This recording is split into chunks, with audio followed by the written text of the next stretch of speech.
everyone, and welcome back. Today we are playing more Phyrexian Obliterator fight mechanic spell thing hodgepile of Golgari. This is definitely a really fun deck for me. I enjoy it. We're playing it in Mythic, so we get to see how it does at the highest end. So that's really cool for me. I made a lot of changes to the list since the last time I played it, and if you want to check that out, it'll definitely be in the outro. I talk about how I cut things and added things and try to manipulate it a little bit to be a little bit more consistent outside of just the Obliterator plan. But let's go ahead. Let's hop into the games. And if you enjoy my content, please, for me, be sure to subscribe. I truly appreciate it. Let's just get out there and game. We gotta keep this, right? Because we play a lot of lands. We just really need to get to this Obliterator at some point. And we have like quite the removal to do so. And then we can bushwhack it if we need to, or we can use this to go get another land. We'll start off with the cottage. See how that goes. On a red. Virtue's looking clutch already. Phyrexian. Get this popped now. See what's going on here. Elden. Good thing we have another way to remove a creature. We'll cast a bushwhack, especially since we found another land type. We'll go grab a swamp. Play a swamp, and then we'll go ahead and virtue this Felden out of the way now. And we're just a land away from playing the Obliterator and then making it fight something, because they're not going to want to attack into it. So they'll either have to have flyers, burn spells do the same. Doesn't really matter. We just need to draw a land.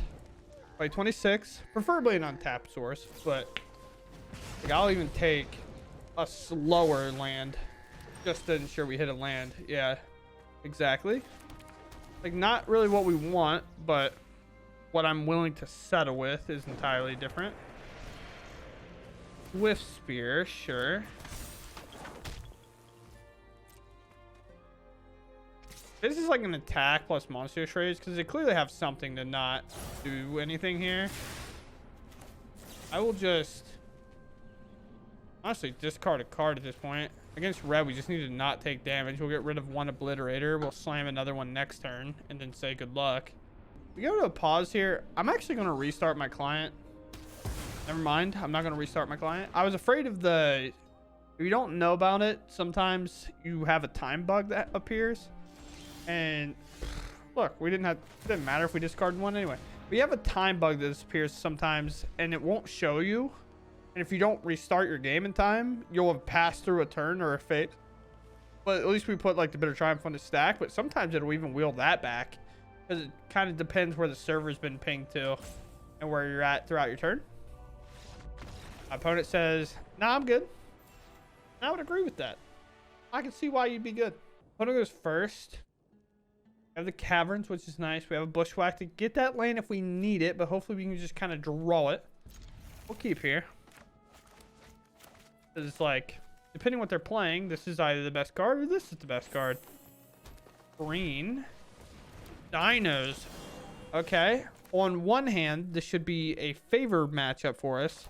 On the other, they could outrun us very quickly. So it's quite a weird spot. It depends really if they play the 6/6 here or we get a turn. Okay, we get a turn. We know what we're virtuing. We can get that off the battlefield. We'll play this one named Phyrexian. And we found a really nice creature to put in play after. So we do this. And the reason this is so strong is dinos are generally large and have trample, but lack the first strike. And this is first strike and death touch, so in combat it will hit first, killing whatever we needed to kill. And now we slot in a swamp. We already named Phyrexian, so we know Glissa can come in untapped and ready for battle. And then we'll play another cavern. We'll name Phyrexian again. Probably, do we want to play Shieldred? You have that? Yep. But if they do attack with this, it is locked down for a turn. So we take a big chunk here, but it's not the worst thing I've ever experienced. And another black source.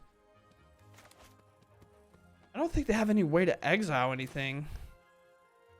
So I think here I would like to just play the Shieldred, and we might as well protect the Obliterator. Oh, I don't have a green. Good thing we didn't play the Obliterator, I guess. But we have to wait a turn to get the green online regardless. Well, we have a Shieldred. Our opponent passes. Drain gain. Play this. And now we'll play the Obliterator. Our Obliterator is ready for action. And we're going to threaten life total here. A lot of pressure on. Set him down to 12. They're land short of a Tali, but or a mana anyway. But they can cast Carnosaur. Perfect. Paleontologist is a card.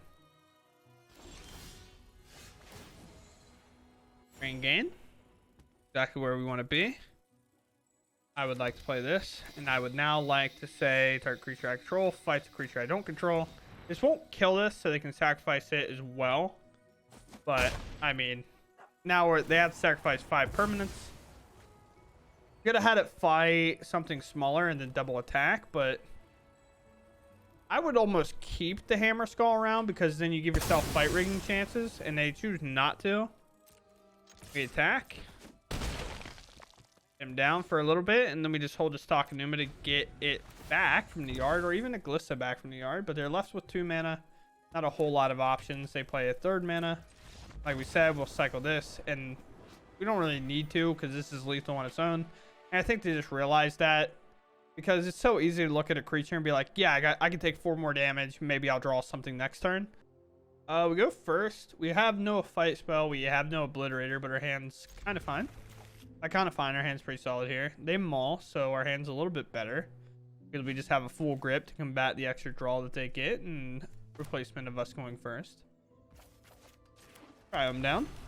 That green, unpained green mana down.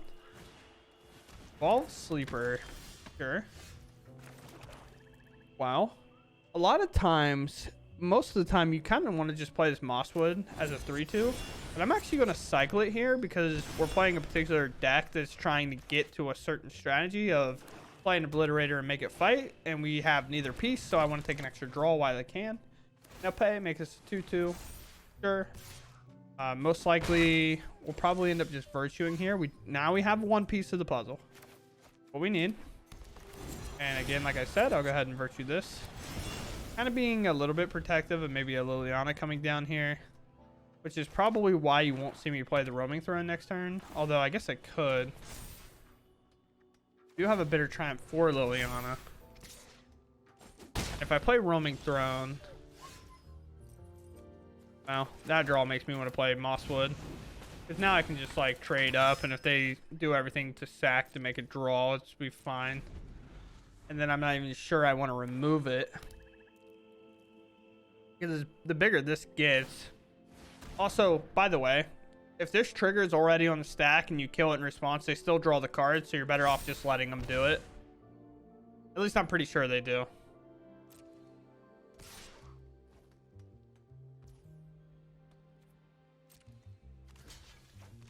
I think I'm fine to block for a turn. Not that concerned. Yeah, we know what we're trying to do. And if we can play an Obliterator, fight this, it's kill this plus all their lands. Do we get lucky enough for it, though? A little short. Okay. You can play the creature with Ward. I'll take a cycle and recast the Dread Knight. I do think at some point we have to kind of consider not letting this just hit us every turn for free. Or doing the cycle. But next turn we can cycle this and then play it and still hold up a removal spell. It's not that big of a concern, although they could cut down it here.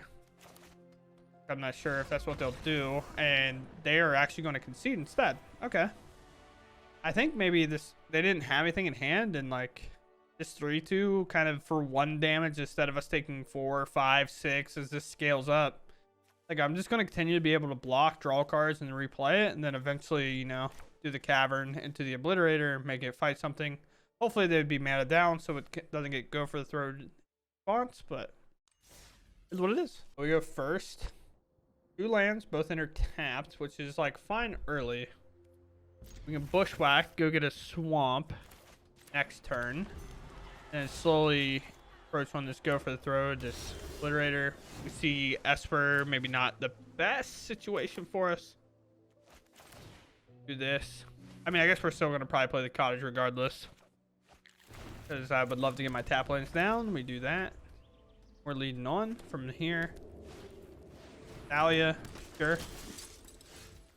Play land. We have a go for the throat for Thalia. This is just a legendary pile. Adeline. Ooh, Adeline's a good target for us here. Just go for the throat this. Get it off the battlefield. You could argue we were supposed to do it to the Adeline. Okay. Well, we can set up a turn. We search. We go grab a swamp. Guarantee our land draw because we have a tail swipe. We play land. We play Glissa. And now we have land, play Obliterator, and then fight the Adeline. So weirdly enough, if they play something in attack here, we will actually let it all come through because there's really no point. The main thing would be a Brutal Cathar would be kind of brutal to an extent, but it would allow this to come through. Excellent, excellent, excellent. Very nice. And because Obliterator, guess what, is a 5/5, we'll actually fight this and it'll survive. So get this down. And then we have this fight because it's a sorcery speed version. We have a fight here. You could have argued maybe we're supposed to attack with Glissa first, but I think making them sack 3 permanents is probably going to be pretty strong regardless. Now it just depends what 3 they would like to, and then I'll attack with like a Glissa or something. Pretty tough. Now they obviously can do things to us, but we'll hit, draw a card. Another fight spell, which is nice, but not even that. More or less playing a Shieldred, making them sacrifice a creature. But now with 3 mana, they're kind of forced to answer our board. And if they don't have anything that exiles something off this board, like you can't really block this as a free 5 damage a turn. And you can't really block this unless you have First Strike and Death Touch yourself, which this deck could play in theory, because Plaza of Heroes allows that to happen, but they don't. So we move on. All right, we go first. This hand functions. It works. We have a double fight spell, but we obviously have the one that can go get us a land if we need it, which, like, realistically we might end up doing regardless. But I would love to get the cottage down first, especially because we're already on the play, so we inherently have an advantage. Never seen those sleeves before. So let's play the cottage down and pass it up. On a red. Okay.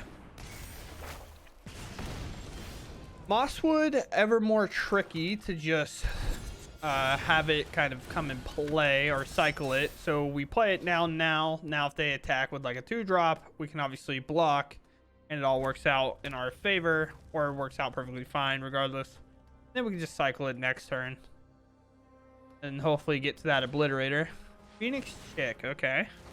We can actually fight that, and because we can do it in our main phase, we can actually grow this by 1, get this off the battlefield for free pretty much. Another great draw. So we tail swipe, and because again it's our main phase, this will get slightly bigger. It'll hit, getting that Phoenix Chick off the battlefield.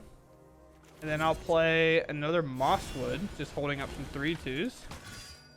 And I'm down to just attack for 4. Actually, no.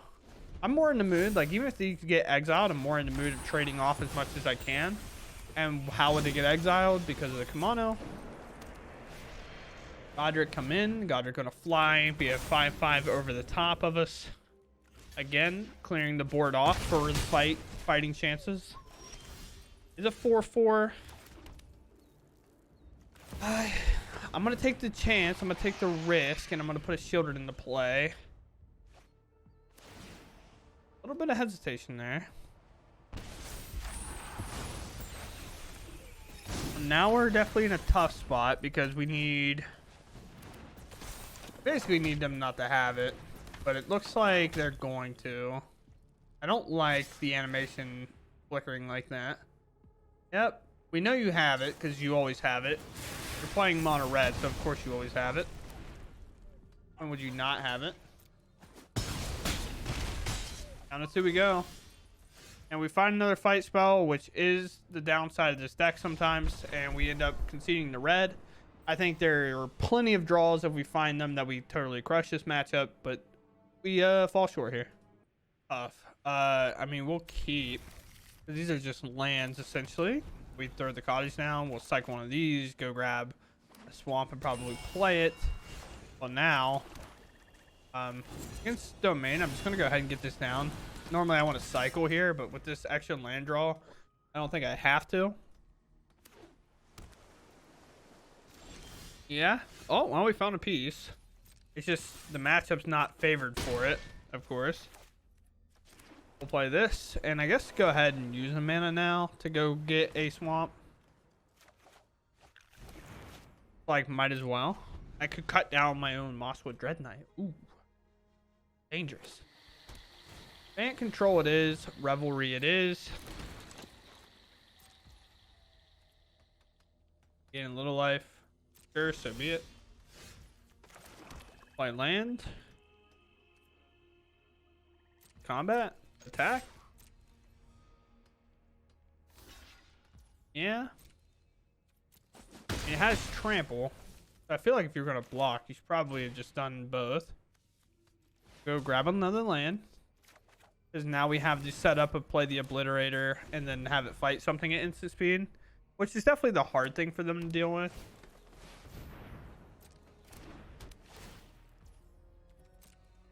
Okay. So, we have potentially the perfect lineup. So, realistically, because of that, I am thinking that we are going to see, like, a Traxxer or something at some point here. I think I was supposed to be an Archangel, potentially. Let's see if we can't bait it in. Realistically, just looking to take out, like, a Sunfall. Nissa, Eternal Wanderer. Spell, which is obviously good as well. That's pretty cool. Honestly, just take the Wanderer out. And then we hope they play Nissa and they plus on Nissa. And then we're going to have a good time. Ah, sure. Although, sure. Cycle. What if I play the exact same thing down? I have the exact same board state. And again, the Eternal Wanderer. I want them to jam a Nissa and plus. So bad.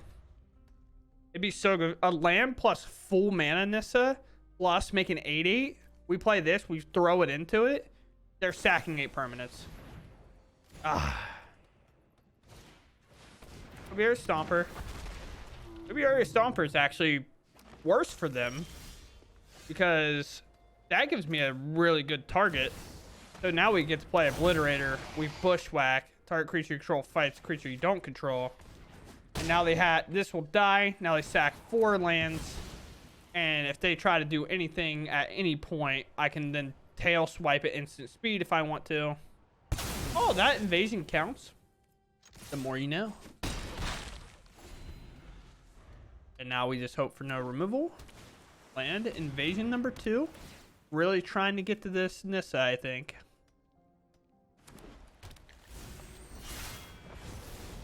So we just really do nothing here. We bring this up. Go to combat. We attack. It doesn't really matter, I guess. Bonk and bonk. Set him down to 4. Now our Restless Cottage is enough. If they even like Sunfall this board. I guess not if they Sunfall the board, but actually it is. And you'll see why. So really lucky draw from them. Not going to matter though. If you're unsure why, because we can bring this up, and when they try to crew this up, we can tail swipe, fight it out of the way, and then hit them for the arch. Do that.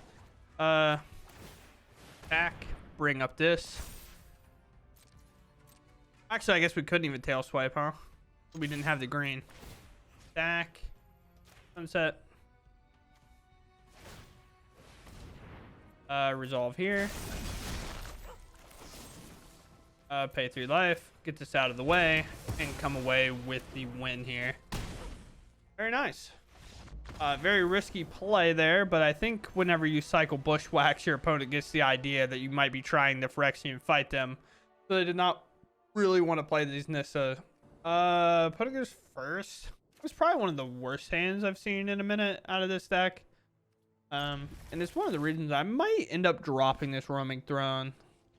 I think I want to play like another solid 3-drop that I can just kind of curve into. But we'll see. Xander's Lounge. Maybe this is Rakdos. Kind of hope it's Rakdos.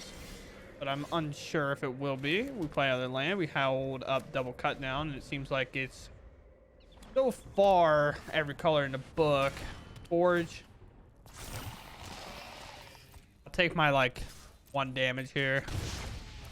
Much rather hold this up for these forges that are a little bit more threatening. Okay, well, kind of got to get a couple of land drops here. Shelly. We just popped Shelly now. If I had Ensure like Obliterator into potentially fighting, I would keep, but I'll just take a little bit more damage here. Not too opposed to it right now. Great draw. We need land plus fight spell. Get this down. Let's name Phyrexian. Now, if they play another Shielder, we can always Virtue it and then cut down it. If you're not sure why that works, is it gives this -3/-3, and then it detects that it's a 2/3 at that point. I do not know what that card is.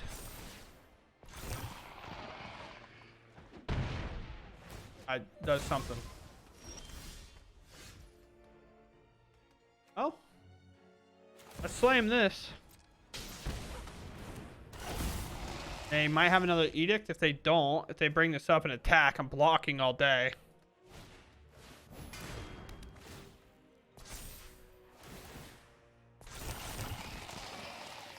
Yeah, I'm gonna say, I figured there's no attack there. Really can't attack there. Attack. Bonk. Play another one. Now I'm holding them. I'm holding the line. What do you have? They didn't remove one before, which I feel like there's no way they don't, unless they were really wanting to get the Urbrax Forge just started. They can't really attack me here. They could, but like, my golly gee whiz. Ice spell? No. Okay. Combat? Attack? They could play an Emperor, I guess, but I say I have more of a feeling they just don't have anything than them playing an Emperor would be. I should read this. Whenever it or another artifact enters, you may pay 4. It deals damage equal to the number of charge counters on it to target player, and that way damage up to 1 target creature. Okay. Down to 3. What?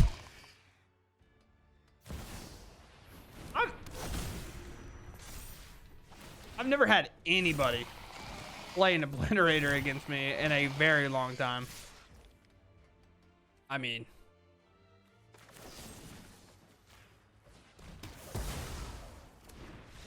we pop that, we take our 6, we go to combat attack, they block, and it's still lethal. So coming away with another game that was incredibly scary. Unsure what they were doing, but I'm kind of glad that I got to fight a deck that is definitely off meta. That's one of my favorite parts about Mythic is people don't care about their rank anymore once they hit Mythic sometimes.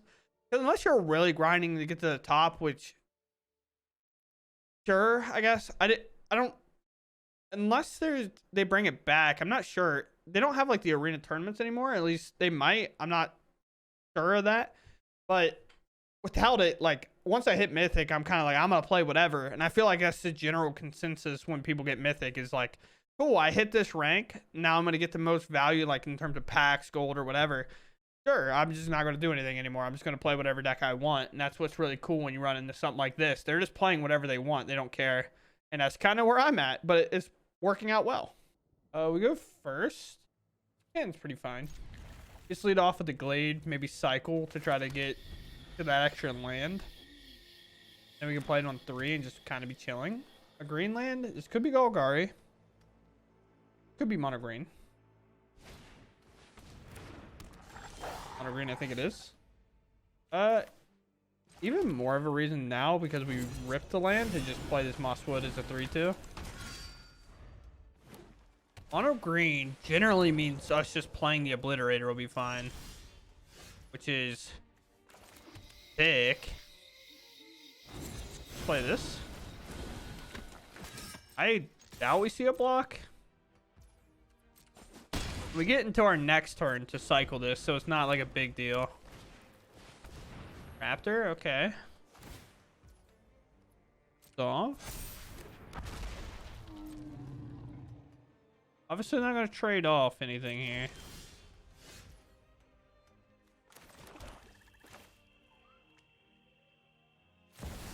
This guy. And we're in there. Now we, in a matchup that typically would favor us if we have this Obliterator in play. We could have waited one more turn. But for mono green, I just don't know what they would have.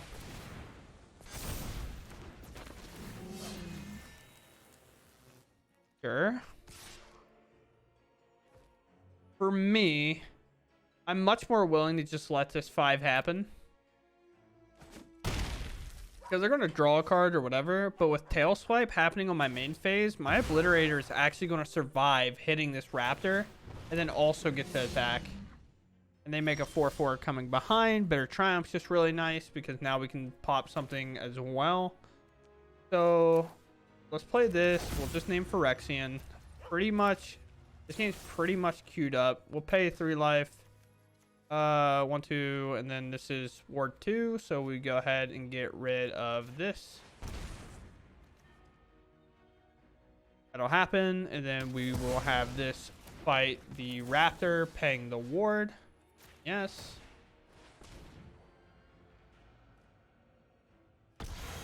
Auto pay, and once again, like I said, because it's our main phase, it'll be 6, and it'll hit that, dropping it all the way down, and now they must sacrifice 5 permanents, leaving them with 1 land. And just like that, we go up against mono green creatures and come out on top. And it's one of the side matchups that you kind of just are incredibly favored in because the Obliterator. It's not a whole lot our opponent could have done there, I think. I don't know what else they could have done differently. Like, you can't fight it. Just playing mono green is kind of tough. I paused for a second because I was a little afraid of a Terra Sunder.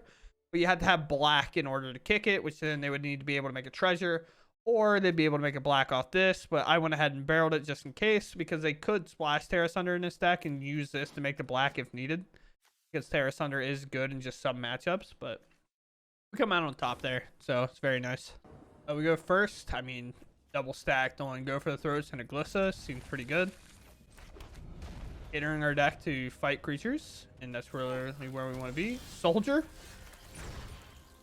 Probably couldn't name a better opener, really. Up. Cavern Bat's fine. Not really what we're looking for right now. So let's establish a Glissa. We need Fight Spell, Obliterator, and we're feeling absolutely good.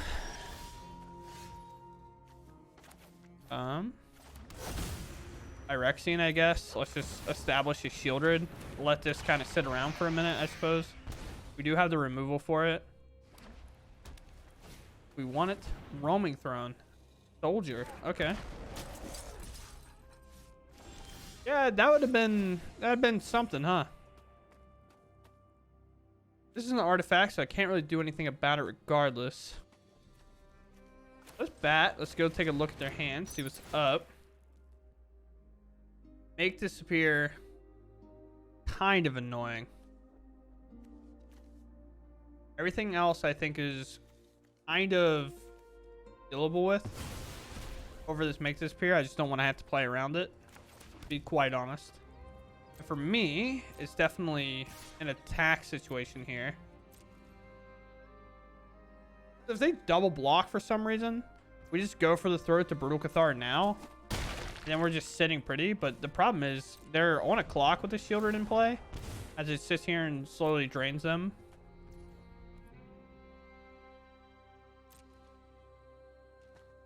Attacking. Yeah, I'll go for this.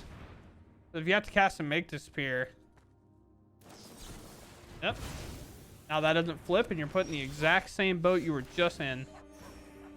No flash creature on their side as of right now. So bringing this up. And attacking, forcing some blocks potentially. Well, actually forcing blocks. Straight up. Although, weird thing is, I didn't really get to cast a spell here. Which sucks. Which means this is going to flip. They're going to cast 2 spells and they'll be able to take out my Shieldred. Oh boy. We do just need this Obliterator. Recruitment Officer, sure. Second spell, sure. It does make this, like, Brutal Cathar, though, a little bit risky in terms of the fact if we ever do find removal here. Looking for removal, like I said. Not quite what I need.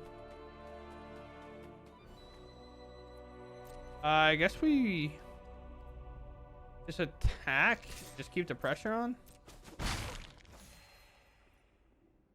If they have to double spell here to get through this turn, like, this will be fine. All right, sure.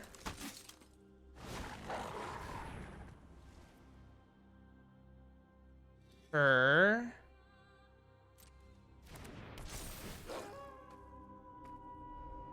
Need an Obliterator pretty badly.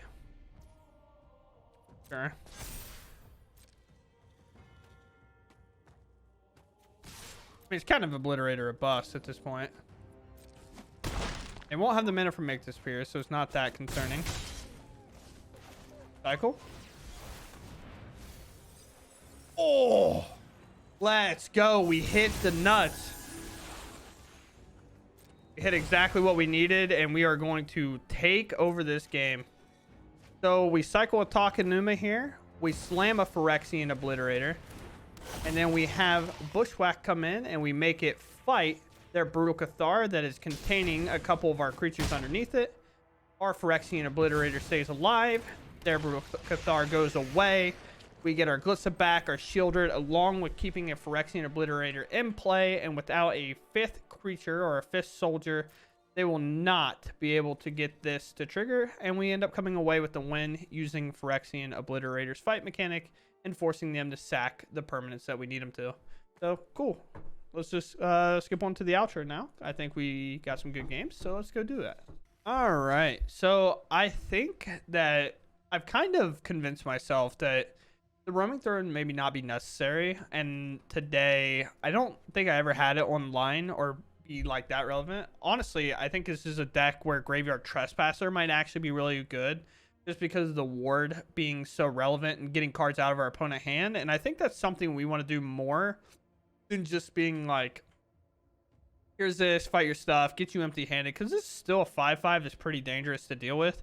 But also, being able to fight stuff in general is nice. But I also trimmed down on 2 of these. And in the video I was talking about or referring to, a lot of things I ended up bringing up was, I feel as though we're so in on the Obliterator plan that if we don't just have that, we lose. Which is like, sure, you know, you can do that. We do get a lot more exciting, like, we get a lot more like fireworks popping off because we have 4 roaming thrones, and when we do the Obliterate, we hit something to sack 18 permanents. But now we kind of changed it in a way that is better at like using the Bushwhacks to just get lands, because our creatures are good enough that we can play on curve and just kind of curve out and just be a creature deck instead. And it's just been nice. I've felt better playing this than I did the ones in the past. Now, should we apply Sentinel in this deck and cut these entirely? Should we get to like potentially, I don't think Liliana still fits in this deck because it's a little bit awkward, but we cut these and we add like the Sentinels with map tokens so we can grow some stuff, maybe draw some cards, or make this bigger and then fight something, you know, doing things like that. I also went up on 1 land. We were on 25. I'm now on 26, and I made it to where Boseiju is the only green source outside of caverns, which are like obviously on Phyrexian. So you have to be kind of careful with this deck list. Sometimes you'll name something else if you have enough mana, but realistically, you're still naming that Phyrexian on there for the Glissa, the Shieldred, the Obliterator, the other Shieldred. But we made sure not to play any basic forest, which to some extent could be bad. But we have to hit 4 lands and stuff regardless. So I like to keep hands more that have a green source in it that is a dual land, and just use Bushwhack to get the extra swamps instead. Because I think too many times in the past, I was just unable to keep up that curve that we wanted in terms of, oh, I have an Obliterator that I need to play, but I can't because I played a basic forest. Because some matchups like red, like mono red, I don't care if I have a fight spell or not. I just want to slam the Obliterator on 4 and just say, get through it. Burn it out of the way, I dare you.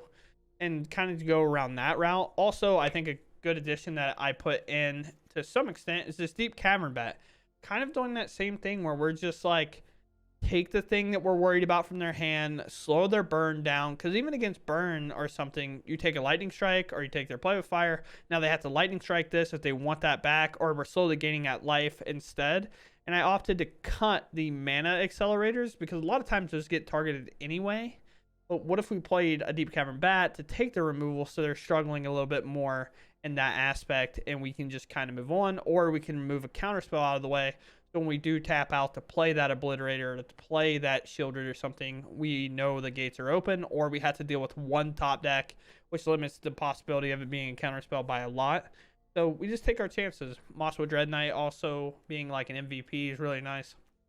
But weirdly enough, I do think I don't know about new set additions to this. I haven't really been looking at it, especially in terms of this. I've been looking at it in terms of Golgari, and I do think like Assassin's Trophy or the Deep Goodbye or Long Goodbye, I don't remember, the uncounterable removal spell will probably come in and replace this Bitter Triumph because it's just uncounterable. We can remove permanents that we need to. It's instant speed as well. Not really a downside because it can also get planeswalkers off the battlefield. And trust me, when it comes to killing big creatures, you have a plan for that. We don't need it to kill the higher end creatures. So realistically, we are getting access to probably the best removal spell that we could ask for. So these Go for the Throats and Bitter Triumphs will be definitely lowered down. And we'll probably be running like 4 of those. If not like 3 of those and 2 Go for the Throats, because obviously sometimes we just need to go for the throat and Atraxa or something bigger or something smaller out of the way instead of just using our good removal spell. Outside of that, I do think Graveyard Trespasser, with that said, I think Graveyard Trespasser is a good shout. I think Massacre Girl might even be pretty good.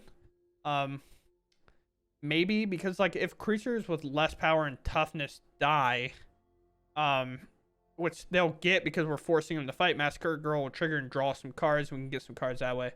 But who knows? I definitely enjoy this deck. I like this build of it so far. I do urge you to consider if you want to right before this new season starts or as the new season starts, because obviously you can't D-rank. So it's the best time to kind of barrel it and figure it out. Maybe try removing the Roaming Throne and adding the 2 Graveyard Trespassers, or try trimming it. Maybe you don't like 5-minute Shieldred like I do, because I do enjoy it a lot. Maybe trim those 3 and put in 3, or play some other things that help you with it. I know somebody played a Beseech the Mirror version, which is also really sick. I really enjoy that. I do want to try an Orzhov build with that, because I do think Beseech the Mirror is really, really nice in Orzhov over green-black. Just me personally, because you get more good enchantments and artifacts play early that get you a lot more value. But outside of that, I hope you all enjoyed. I had a wonderful time playing this deck. I think it's a blast. It's always fun whenever you get to make your opponent sack a lot of permanents by putting the big boy in play and having a good time. So outside of that, I hope you all have a wonderful day, evening, night, afternoon, wherever you are watching from. And I hope everything is well. And I hope you enjoy your Magic games when the new set drops. So outside of that, goodbye. Thanks for watching.